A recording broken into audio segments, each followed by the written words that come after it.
우리 모두가 짧은 한 생을 살면서 우리 힘으로는 도저히 어찌할 수 없는 불확실한 많은 일들과 역경들을 만나게 됩니다. 이러한 우리에게 오늘 주신 이 말씀만큼 우리를 위로하고 격려하는 말씀이 또 있는지 모르겠습니다. 우리는 가끔 세상을 살다 보면 내 속에 있는 이야기를 누군가 붙들고 마음껏 좀 털어놓고 싶은 답답함을 느낄 때가 자주 있습니다. 그러나 실제로 우리 말에 진지하게 귀를 기울이는 사람이 그렇게 많지 않다는 것을 우리는 자주 발견하곤 합니다. 또 서로 귀를 기울이는 분들이 있다 할지라도 나의 문제에 크게 도움이 되지 않는다는 사실을 우리는 많이 체험하게 됩니다. 이런 처지에 사는 우리 모두가 오늘 하나님이 주신 말씀을 조용히 묵상할 때 참 가슴이 시원해지는 은혜를 우리가 느끼게 됩니다.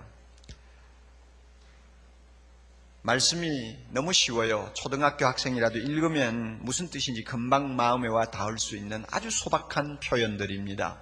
그러므로 설교를 듣는 것도 중요하지만 이 말씀 본문 자체를 가슴에 안고 조용히 묵상하며 계속 그 말씀을 반추하면서 우리가 마음에 담으면 이것이 우리 마음을 물된 동산같이 풍요롭게 만들 수 있다고 저는 봅니다. 여러분 다 외우시죠? 구하라 그러면 너희에게 주실 것이요, 찾으라 그러면 만날 것이요, 문을 두드리라 그리하면 너희에게 열릴 것이니라. 그렇죠? 구하는 자가 얻을 것이요, 찾는 자가 만날 것이요, 두드리는 자에게 열릴 것이니라. 그 다음에 참 중요한 말씀 있지 않아요? 너희가 갈지라도 자녀에게 좋은 것을 줄 줄 알거든. 그 앞에 무슨 말씀이 있어요? 자식이 떡을 달라 하면 뭘 줘? 돌을 줄 자가 없고, 그렇죠? 자식이 생선 달라는데 뱀을 지어줄 부모가 없어요. 너희가 갈지라도 자녀에게 좋은 것 줄 줄 알지 않느냐? 하물며 하늘에 계신 너희 아버지께서 구하는 자에게 좋은 것을 주시지 않겠느냐? 한마디 한마디가 우리 마음에 와서 아주 강하게 참 우리 마음을 찡하게 울리게 만드는 은혜의 말씀이라는 것을 우리가 느낍니다. 여러분, 여기에서 염려하지 말라고 6장에서 우리에게 간곡하게 말씀하시던 주님을 기억하십시오. 무엇을 마실까, 무엇을 먹을까, 입을까 염려하지 말라고 하시던 주님이 오늘 7장에 와서는 구하라고 합니다. 찾으라고 합니다. 두드리라고 합니다. 왜 염려하지 말아야 하는 우리가 기도를 해야 합니까? 기도는 염려 백신입니다. 기도하면 염려가 조용해질 수가 있지만은 우리가 기도를 그만두면 염려가 발병을 합니다. 그러므로 이 두 가지는 항상 병행해요. 염려 안 하기와 기도하기. 이 둘은 항상 신앙생활에서 병행을 합니다. 빌립보 4장 6절에도 똑같은 맥락의 말씀을 우리에게 주고 계시는데요. 아무것도 염려하지 말라고 하시잖아요. 아무것도 염려하지 말라. 그리고는 그 다음에 이어서 무슨 말씀이 나옵니까? 모든 일에 기도와 간구와 소원을 하나님께 감사함으로 아뢰라고 합니다. 그러니까 염려하지 마. 그러나 그게 전부 아니야. 기도해 하는 이야기예요. 이 두 가지가 병행을 제대로 할 때 우리의 영혼이 푸른 초장에서 뛰노는 건강한 하나님의 자녀가 될 수 있고 양들이 될 수 있어요. 그러나 염려를 안 하는데 기도도 안 합니까? 반드시 우리의 영혼은 병들고 맙니다. 우리가 이 사실을 꼭 마음에 명심해 둘 필요가 있습니다.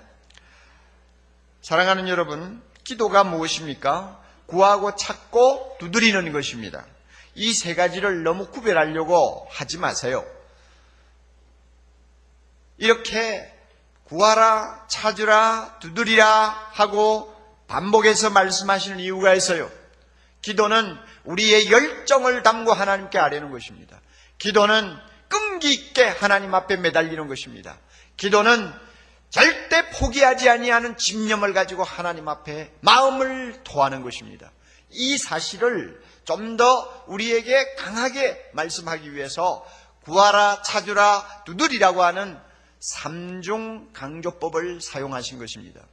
그러므로 기도는 이런 대단한 것이구나 하는 것을 우리가 마음에 일단 받아들여야 돼요. 입술만 가지고 몇 마디 하는 거 기도가 아니라는 것입니다. 물론 예배 드릴 때 그저 한두 마디 기도해도 하나님 앞에 하나님이 들으시는 기도가 될 수는 있습니다만은 진짜 기도의 핵심은 구하고 찾고 두드리는 열정과 끈기와 집념이 있어야 합니다. 한두 번 기도하다가 그만두어버리는 것은 하나님이 기도라고 하지 않아요.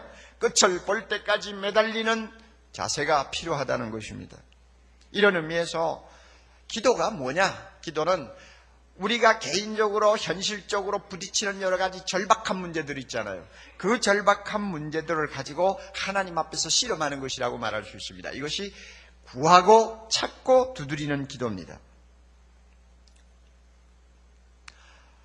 누가복음 11장에 가면 오늘 우리가 마태복음에서 읽은 똑같은 본문이 나오고 있는데요. 이 본문을 주님께서 설명하기 위해서 아름다운 예화를 하나 인용하고 계십니다. 어떤 가정에 밤늦게 귀한 손님이 찾아오셨어요. 요즘처럼 전화가 있으면 예고를 하고 오지만 옛날에 무슨 전화가 있나요? 그러니까 갑자기 손님이 들어닥칠 때가 있습니다. 그런데 그날따라 만들어 놓은 빵이 전부 동이 났어요. 하나도 남아있지를 않아요. 빵을 금방 구울 수도 없지 않아요.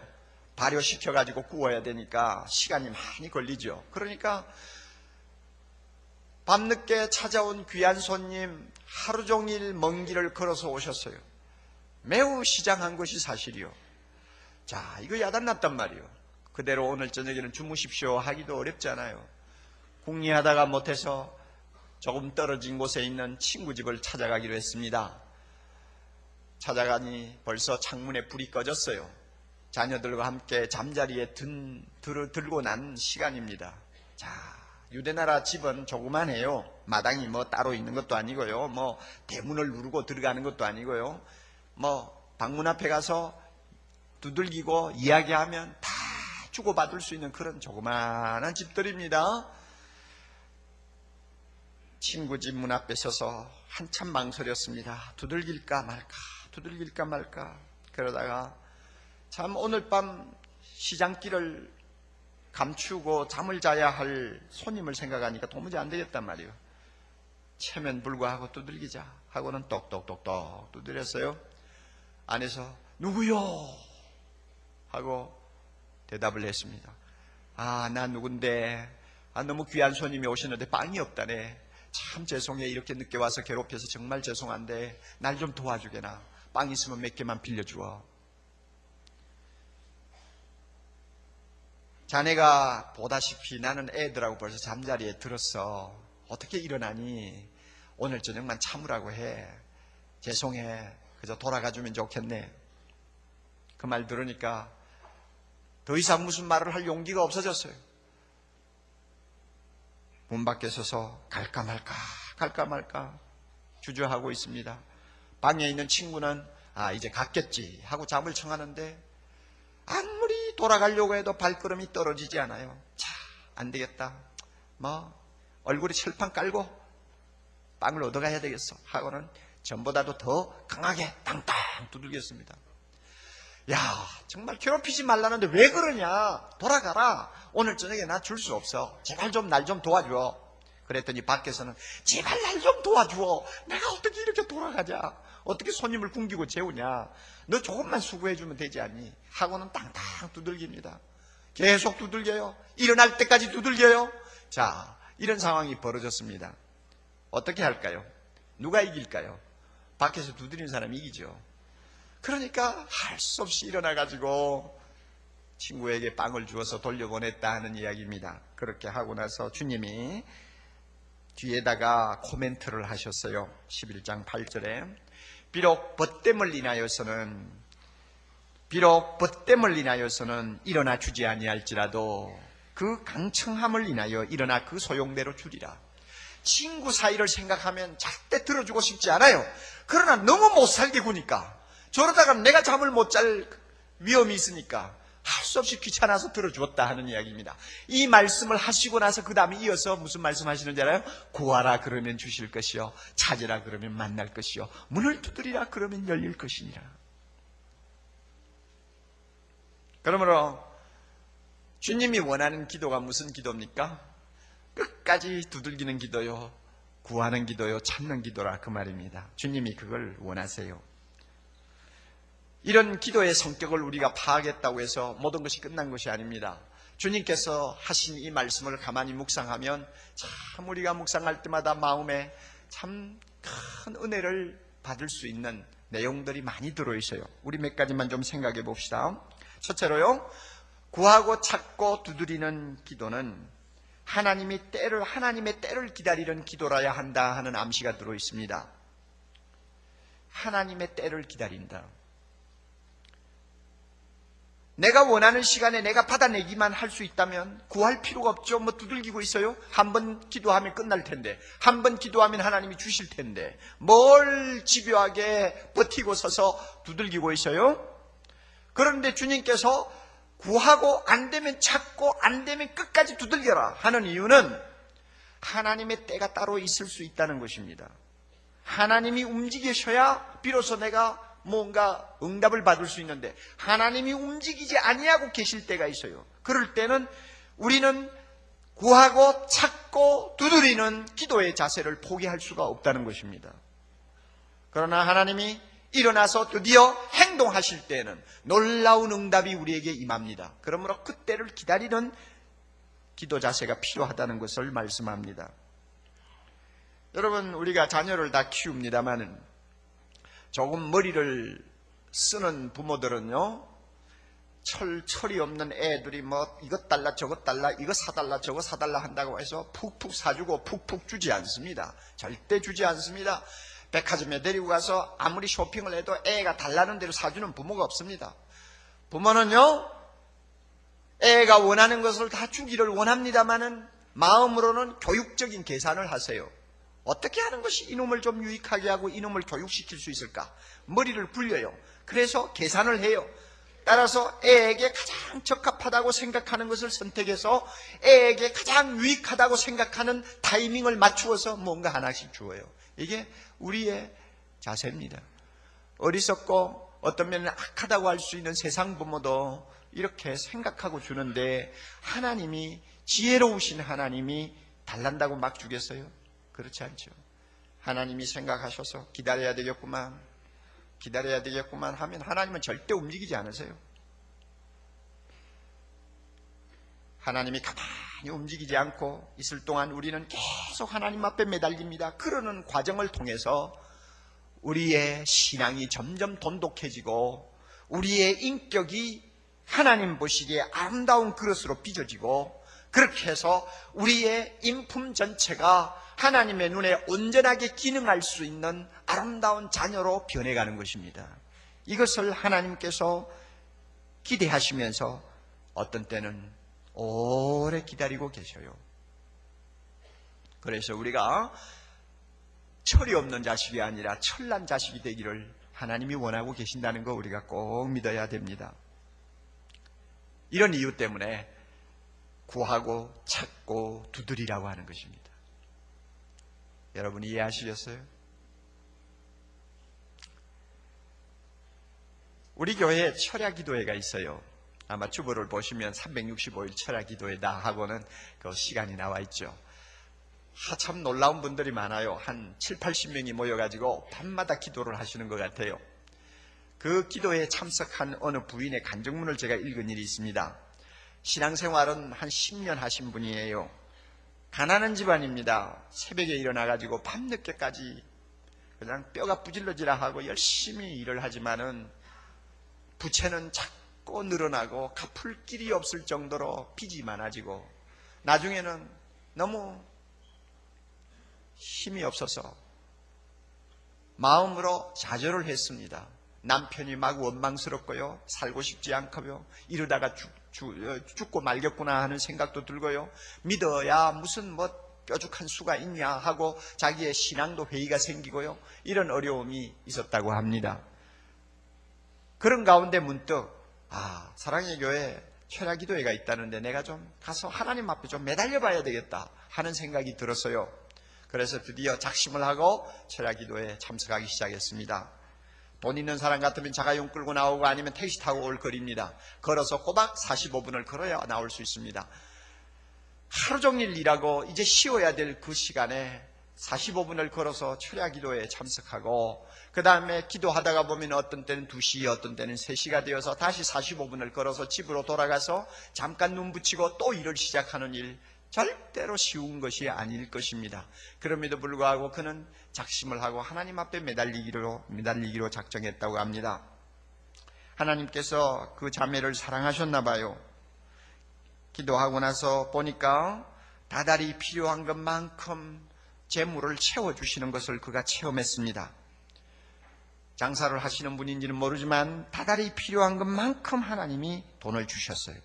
그리고 어떤 때는 급해가지고 하나님 앞에 막 매달렸는데 하나님이 기이하게 응답하시는 일들이 있었어요. 예를 들면은 딸이 고3에 다니고 있었는데 수능 성적이 그렇게 좋지를 않아요. 이제 시험을 앞두고 걱정을 했습니다. 철야기도에 나와서 걱정을 했더니 전도사님이 이러더래요. 딸의 눈과 마음과 손이 오답을 찍지 않고 정답을 찍을 수 있도록 해 주시옵소서 하고 기도하라고 그러더래요.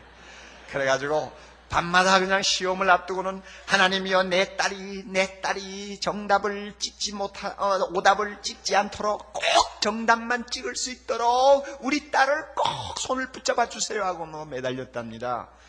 그런데 막상 딸이 시험장에 들어가서 이제 제일 어려워하는 과목이 수학이었는데 수학 시험지를 들고 보니까 진짜 아무것도 모르겠다고 생각되는 문제가 한 대문제 되더래요. 그래서 이 딸이 진짜 찍었어요. 그냥 넘어갈 수는 없으니까 찍었어요. 찍었는데 그 5문제 중에서 4문제가 맞아 떨어진 거예요. 이거 기적이죠. 그래가지고 성적이 오히려 나아져서 특차에 응시할 수 있게 됐다고 그랬습니다. 하나님이 막 주신 거예요. 그런데요, 중요한 건 그게 아니에요. 이 부인이 밤마다 나와서 기도하면서 깨달은 큰 진리가 있어요. 그가 이렇게 썼습니다. 기도하면 바로 응답받는 것도 있지만 인내하면서 오래 기다려야 한다는 것이 기도라는 것을 알게 되었습니다. 인내하면서 오래 기다리고 기도하는 것이 더 중요하다는 것을 깨달았다는 것입니다. 구하라, 찾으라, 두드리라 하는 기도 속에는 오래 기다려야 한다는 하나님의 명령이 있다는 사실을 믿으시기 바랍니다. 하나님의 때가 있습니다. 두 번째로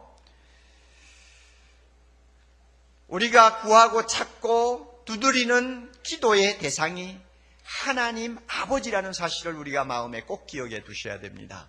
11절에 나오지 않습니까? 하늘에 계신 너희 아버지께서 구하는 자에게 좋은 것을 주시지 않겠느냐? 하늘에 계신 너희 아버지께서 아버지예요.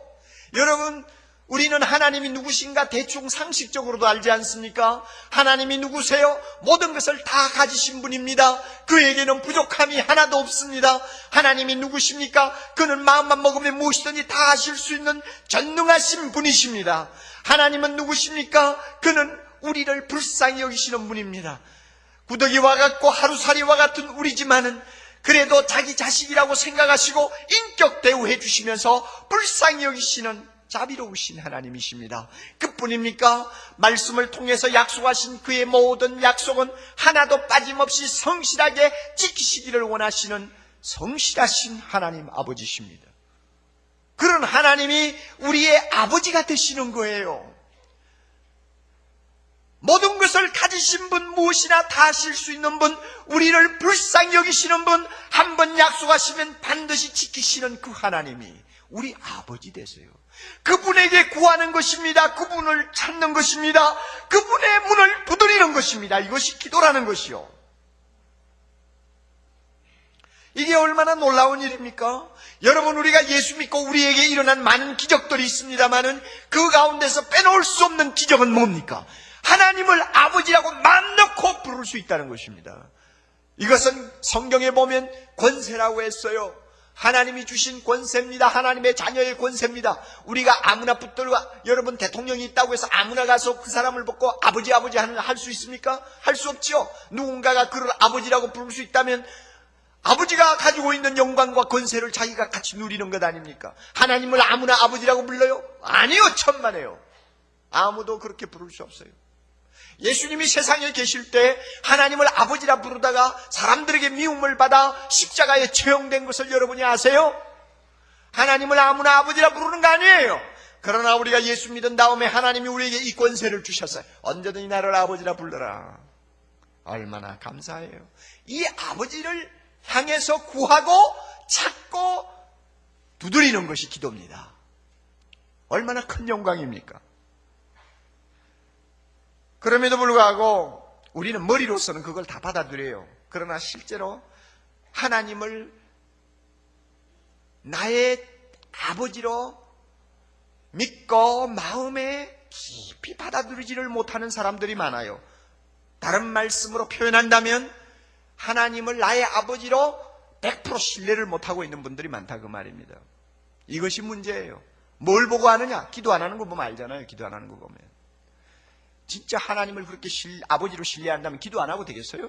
그런데 기도 안 한다고요. 기도해도 그저 형식적으로 몇 마디 하고 끝내요. 그거는 하나님을 그만큼 내가 믿지 않는다는 이야기예요. 그렇잖아요. 우리 교회 인터넷에 있는 홈페이지 들어가 보면 우리 교역자들이 한 10여 명씩 제자훈련생들을 모아놓고 가르치는 그 훈련 장면이 공개되고 있습니다. 어느 목사님이 인도하는 여제자반이 공개가 되어 있어서 제가 한 2시간 쭉 들어봤어요. 풀 사이즈로 공개가 되고 있어요. 그래서 그 제자훈련 어떻게 하나 하는 것을 보려면 그 사이트에 들어가면 금방 알 수 있어요. 제가 그 제자훈련하는 장면을 한 2시간 지켜보면서 참 많은 은혜를 받았어요. 제목은 하나님은 누구신가예요. 그래서 자연히 하나님이 누구신가를 공부하니까 하나님은 거룩하시다, 하나님은 전능하시다, 하나님은 또 무소부재하시다, 하나님은 자비로우시다 하는 이런 하나님의 속성들을 하나하나 배우게 되지 않겠어요? 그 목사님과 자매들이 그 말씀을 배우면서 많은 은혜를 받더라고요. 그 모든 내용을 대충 다 공부하고 난 다음에 목사님이 한 번 더 못질을 하기 위해서 질문을 이렇게 하셨어요. 자, 우리가 이렇게 하나님이 누구신가를 배웠는데 여러분 진짜 하나님이 이런 분이라는 것을 믿으세요? 믿으세요? 그러니까 아무도 대답을 하지 않고 가만히 있더라고요. 웬만한 자리 같으면 아멘 하면 끝나겠지만 한 10여 명이 모여가 제자훈련하는 자리에서 그렇게 속도 없는 아멘 소리만 해가 안 되죠. 자기 속에 있는 것들을 다 서로 나누는 시간이니까 아멘을 하고 싶어도 양심상 금방 아멘이 안 나오는 거예요. 왜? 나도 안 믿는 구석이 있다 그 말입니다. 그러니까 금방 아멘이 안 나오잖아요. 다 가만히 있어요. 그러다가 어떤 자매가 그러더라고요. 목사님, 이렇게 말씀을 배울 때는 그렇다고 다 하나님이 그러신 분이라고 인정을 하는데 실제로는 잘 안 믿어질 때가 많아요. 그게 우리 모두의 현주소입니다. 우리가 이런 불신을 성령께서 이 시간 씻어낼 수 있도록 기도하시기 바랍니다. 하나님이 우리 아버지 되세요. 우리가 무릎을 꿇고 하나님을 향해 아버지 하고 부르짖을 때마다 감격스러운 사실들이 한두 가지가 아닙니다. 무엇보다도 우리를 감동시키는 거 하나 있어요. 우리가 아버지라고 부르는 그 하나님은 하늘에 계시지만은 성령을 통해서 우리와 함께 동행하시는 분이라는 것입니다. 험한 세상 살아갈 동안 그 하나님은 우리 곁에 함께 걸으세요. 내 손을 잡고 그 전능하신 하나님이, 모든 것을 가지신 하나님이, 자비로우신 하나님이, 한번 약속하시면 반드시 실천하시는 성실하신 하나님이 나와 함께 세상을 걸어가고 계신다고 말씀합니다. 나와 함께 세상을 걸어가시는 아버지 되세요. 얼마나 감격스러워요, 여러분.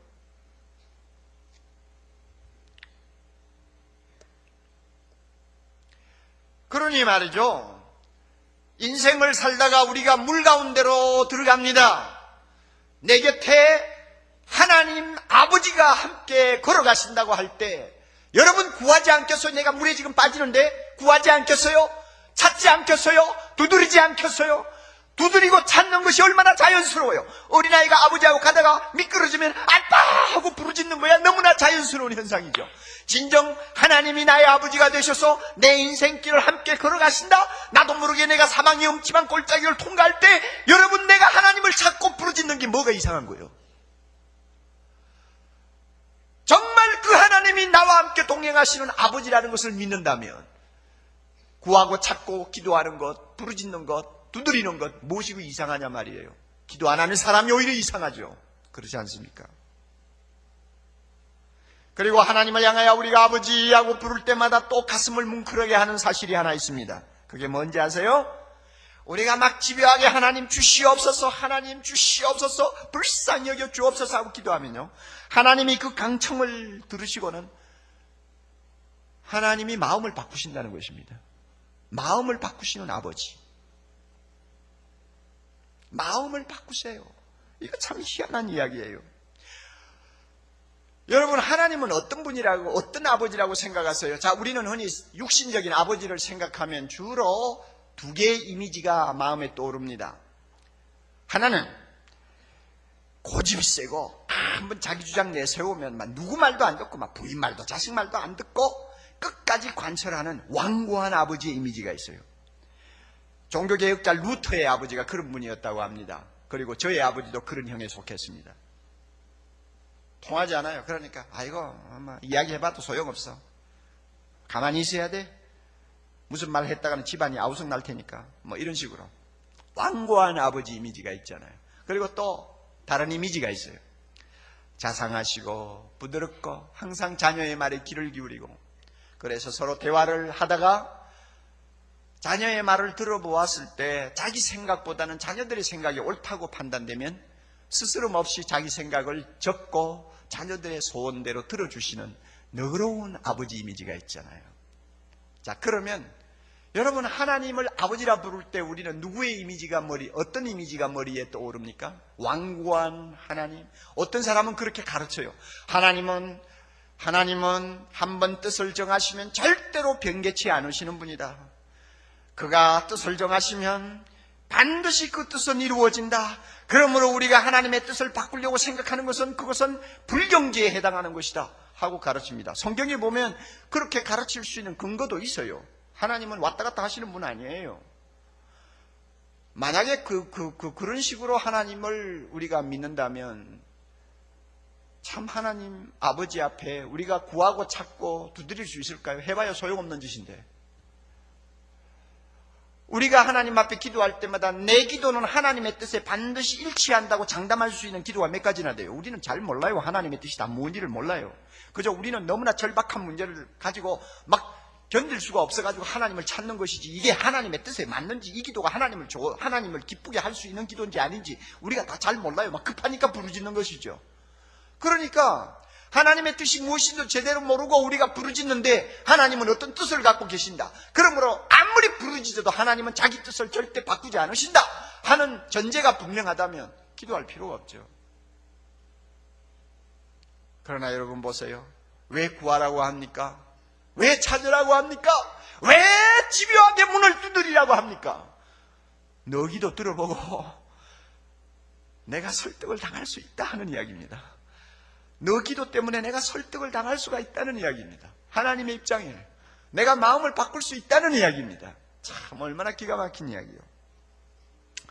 이것을 설명할 수 있는 좋은 예가 있어요.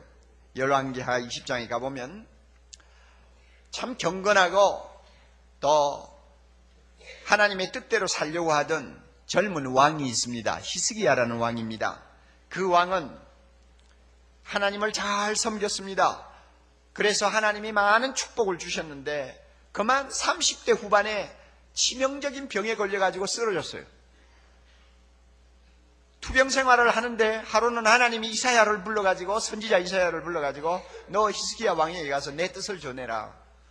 내가 히스기야를 부르려고 한다.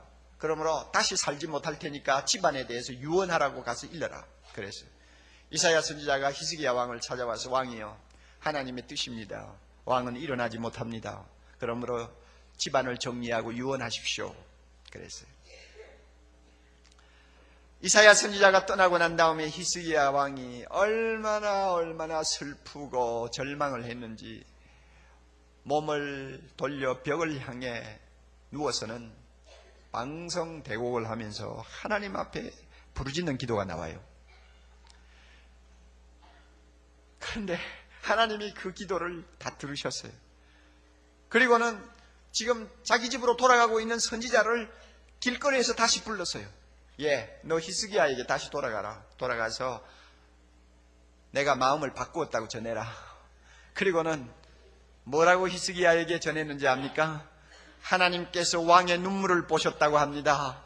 왕의 기도를 들으셨다고 합니다. 그래서 마음을 바꾸시고 왕에게 15년을 더 살 수 있도록 생명을 연장시켜 주신다고 약속하셨습니다. 왕이여 소망을 가지시고 일어나십시오. 그랬단 말이에요. 여러분, 이런 하나님이라는 거 여러분 아세요? 하나님의 큰 틀은 바뀌지 않습니다. 하나님의 그 기본적인 뜻은 바뀌지 않아요. 그 뜻이 뭔지 아세요? 우리를 통해서 하나님이 영광 받으시겠다고 하는 것입니다.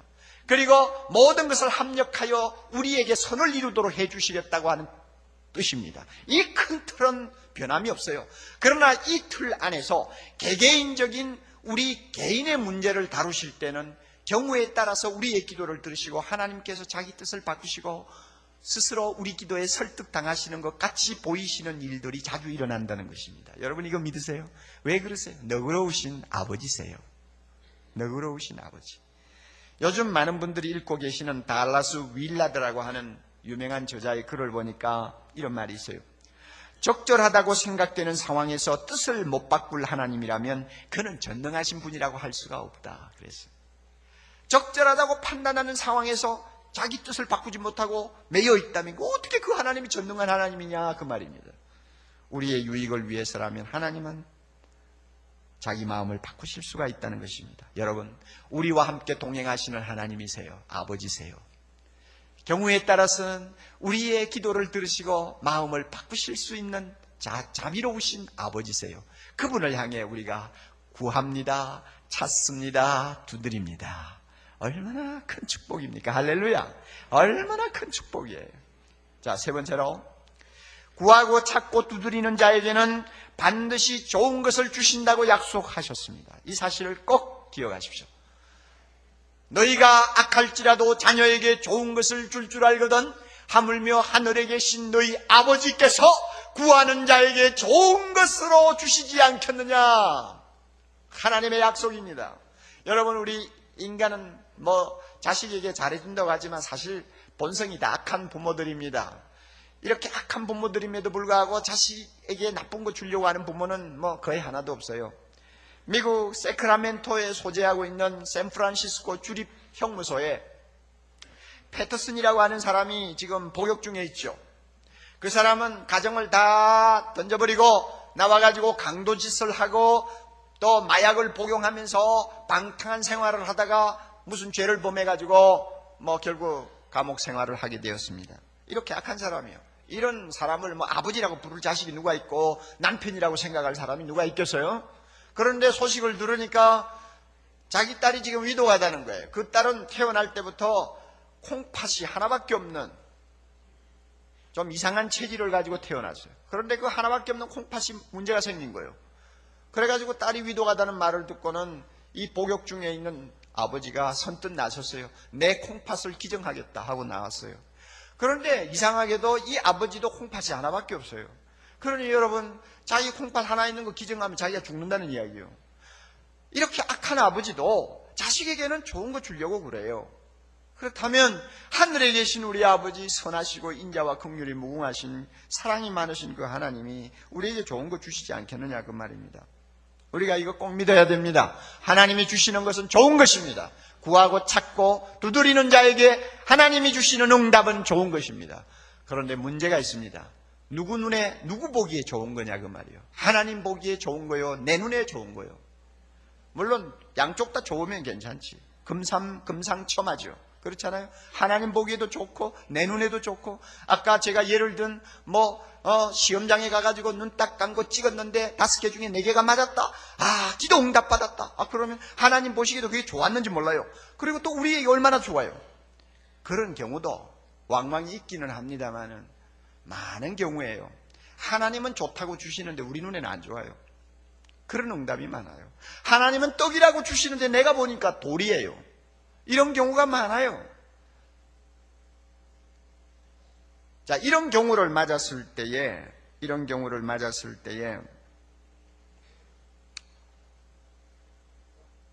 우리에게 중요한 것은 내 눈에 돌로 보여도 하나님이 주시는 것이니까 좋은 것임에 틀림이 없다고 하는 믿음입니다. 이 믿음 가지고 하나님 앞에 오히려 감사하면 하나님은 우리 눈을 열어서 진짜 하나님이 주시는 것이 돌이 아니고 떡이라고 하는 사실을 발견하게 해주십니다. 우리의 영안이 어둡기 때문에 하나님이 주시는 것을 돌로 보는 거예요. 그러나 우리의 영안이 열리면 하나님이 주시는 것이야말로 진짜 나를 위해서 주신 좋은 것이구나 하는 것을 발견하게 됩니다. 그리고 심지어 우리가 실수하고 잘못해가지고 위기에 빠져가지고 하나님 앞에 매달리고 있을 때도 하나님이 주시는 응답은요, 우리의 실수를 바꾸어서 선으로 바꾸어서 우리에게 은혜를 주실 때가 많이 있습니다. 그게 좋은 거예요. 여러분, 이 사실을 우리 모두가 꼭 믿어야 합니다. 어느 자매가 저에게 보낸 편지입니다. 이 집사님은 사랑의 교회에 온 지 한 7년 정도 되는 분입니다. 그러나 예수를 믿은 지는 오래됐어요. 신앙생활이 별로 뜨겁지를 않았던 것 같습니다.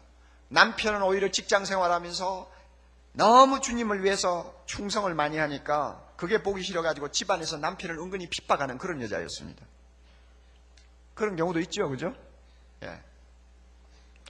그러나 신앙 좋은 남편의 감화를 받아서인지 내가 이래가지고는 안 되겠다 싶어가지고 성경대학에 입학하고 하나님의 말씀을 부지런히 열심히 배우고 있는데 갑자기 병원으로부터 직장암 초기라고 하는 청천벽력 같은 진단을 받았습니다. 절망을 하고 있는데 남편이 이런 말을 했다고 합니다. 여보, 이 병이 하나님이 주신 것이라면 좋은 걸 거야. 나쁜 거 아니야. 좋은 것이라는 것을 우리가 믿어야 돼. 남편이 그렇게 위로했다고 합니다. 그 남편의 말을 참 의지하고 1년 동안 항암 치료를 이제 받았습니다. 마지막으로 이제 5일 동안 연속해서 주사 맞는 이제 스케줄이 남아 있는데 그 주사를 계속 맞으면서 이 자매가 영적으로 침체돼 버렸어요. 좋은 거 주실 줄 알았는데 기껏 해야 이거냐 하는 생각이 또 들고 믿음이 흔들리면서 말로 표현할 수 없는 답답함을 느끼기 시작했습니다. 이럴 때 신방을 오신 목사님에게 자기 사정을 이야기했더니 그 목사님도 똑같은 이야기를 했습니다. 하나님은 절대 나쁜 거 주시지 않습니다. 좋은 거 주십니다. 믿으세요. 이제 1년의 치료를 마치고 나서 의사 앞에 이제 결과를 듣기 위해 갔습니다. 의사가 말하기를 암세포는 다 없어진 것 같습니다. 그런데 한 가지가 좀 미흡하네요. 뭔가 지금 마음이 캥겨요. 어디 전이가 되지 않았을까 하는 의심이 생기는 지금 부분이 있거든요. 그러니까 검사 조금 더 하고 한 달 후에 다시 한번 봅시다 하고 말을 했습니다. 그 말을 듣자마자 이 자매의 표현대로 빌리면 하나님께 버림받은 기분이었다고 합니다. 믿어봐야 돌아오는 것은 기껏해야 아무것도 아니고 이 정도라는 것을 그가 알았을 때 허탈감이 물밀듯이 찾아왔다고 합니다. 교회도 가고 싶지 않았다고 합니다. 그렇게 며칠을 고민하다가 이왕 이렇게 된 바에는 하나님 앞에 한번 매달려보자 하고는 새벽기도 나가기로 남편과 함께 작심을 했어요. 그리고는 둘이서 열심히 새벽기도를 다녔습니다. 하나님이여, 머리로만 주님 믿지 말고 마음으로 믿게 해주세요. 하나님이여 구원의 기쁨을 다시 회복시켜 주세요. 하나님이여 나에게 주신 이 병의 의미가 뭔지 가르쳐 주세요. 그리고 고쳐주세요 하는 이런 제목을 가지고 기도했다고 합니다. 그러나 새벽기도도 한 보름쯤 하고 나니까 또 영적으로 굉장히 어려워졌습니다. 굉장히 영적으로 힘을 잃어가고 있었습니다. 막 흔들리고 막 회의가 생기고 하나님 믿어봐야 별 볼 일 없다고 하는 막 생각들이 막 몰려왔어요. 그러는 과정에 어떤 자매를 만났는데 그 자매는 믿지 아니하는 사람이었습니다. 자기도 모르게 전도를 하기 시작했어요. 자기가 지금 불평하고 있는 하나님을 전하는 겁니다. 자기가 지금 의심하고 있는 하나님을 전하는 것입니다. 그래가 전도했어요. 전도를 하고 난 다음에 이 부인에게 놀라운 변화가 일어났습니다. 하나님이 그의 눈을 열어주신 것입니다. 그래서 그가 이렇게 썼습니다. 그대로 읽을게요. 들어보세요. 목사님, 갑자기 제 마음이 편안해지는 거예요. 답답하던 마음이 싹 없어지고요. 분한 마음도 없어지고 감사하는 마음이 드는 거예요. 그날 이후 제 마음에 쌓인 여러 가지 생각들이 정리가 되면서 가장 좋은 것을 주시는 하나님 아버지를 믿게 되고 묵상하게 되었어요. 병도 영적인 갈증도 나에게 다 필요해서 하나님이 주신 좋은 것임을 알게 되었어요. 나중에 의사의 판정이 어떻게 나든 그것을 허락하신 하나님의 주권을 인정하며 감사할 수 있어야 한다는 마음이 들며 병에 대한 집착이 사라져버렸어요. 낫든지 안 낫든지 이 일을 통해서 하나님께서 남편과 나를 다루고 계시며 하나님의 온전한 사랑으로 세움을 입을 것이라는 확신이 들었어요. 목사님, 1년 치료받고 의사한테서 다 나았습니다 하는 판정을 그 자리에서 받았다면 지금처럼 제가 하나님께 가까이 다가설 수 있었을까요? 목사님, 저 많이 달라졌어요. 제가 이제껏 신앙생활을 한 중에서 지금이 제일 재밌고 행복해요. 요즘 그냥 좋아요. 남들은 이해 못할 거예요. 목사님께 이 이야기를 꼭 알려드리고 싶었습니다. 여러분, 우리가 이 정도의 고백과 간증을 할 수 있다면 진짜 하나님의 자녀지요. 하나님은 좋은 것 주십니다. 할렐루야. 내 눈에 좋아 보이지 않는 것도 사실은 좋은 것입니다. 여러분이 기도하셔서 어떤 응답을 받았든 간에 다시 한번 그 응답을 곰곰이 되새겨 보세요. 내 눈이 어두워서 돌로 보이지 않았는지, 그렇다면 주님이 내 눈을 열어서 하나님이 주신 응답이야말로 떡이라는 사실을 확실히 알고 믿고 찬양할 수 있게 해달라고 우리 기도해야 합니다. 끝으로 구하고 찾고 두드리는 기도는 남을 먼저 대접하는 것이라는 사실을 알아야 합니다. 12절요. 그러므로 무엇이든지 남에게 대접을 받고자 하는 대로 너희도 남을 대접하라. 소위 황금률이라고 합니다. 여러분, 이 말씀이 왜 구하고 찾고 두드리는 기도 다음에 나오는지 아세요? 내가 비판하고 싶은 사람이 있다고 합시다. 우리 눈에 있는 들보는 안 보이고 남의 눈에 티를 가지고 막 비판하고 싶고 괴롭게 해주고 싶은 사람이 있다고 합시다. 이럴 때 여러분, 그 사람을 진짜 대접하는 길이 뭡니까? 내가 하나님 앞에 엎드리는 것입니다. 주여, 나의 눈에 있는 들보를 뽑게 해주시옵소서 하고 하나님 앞에 진지하게 기도하면 하나님이 내 눈에 들보를 뽑으시고 형제 눈에 티를 보던 나의 잘못된 생각을 바꾸어 주세요. 내가 변하는 거예요. 기도하다가 내가 바뀌는 거예요.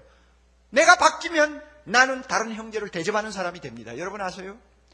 나를 비판하는 사람이 있다고 합시다. 나를 못 살게 구는 사람이 있다고 합시다. 그 사람을 대접하는 길이 뭡니까? 내가 하나님 앞에 엎드려 기도하는 것입니다. 그를 위하여 구하고 찾고 문을 두드리면서 기도하면 하나님이 그 사람을 변화시켜 주세요. 마음의 문고리는 안에 있어요. 내가 그 사람의 마음을 열 수가 없어요. 그러나 하나님이 그 사람의 마음을 변화시키면 그 사람이 스스로 문을 열고 나옵니다. 그 사람에게 변화가 일어납니다. 나를 욕하고 비판하던 사람이 변화를 받습니다. 뭐 때문에? 내가 하나님 앞에 그를 위하여 구하고 찾고 두드리기 때문에 그런 변화가 일어나는 것입니다. 이렇게 볼 때 기도한다는 것은 다른 형제를 대접하는 것입니다. 믿습니까, 여러분? 오늘 주신 말씀을 마음에 잘 담으시기 바랍니다.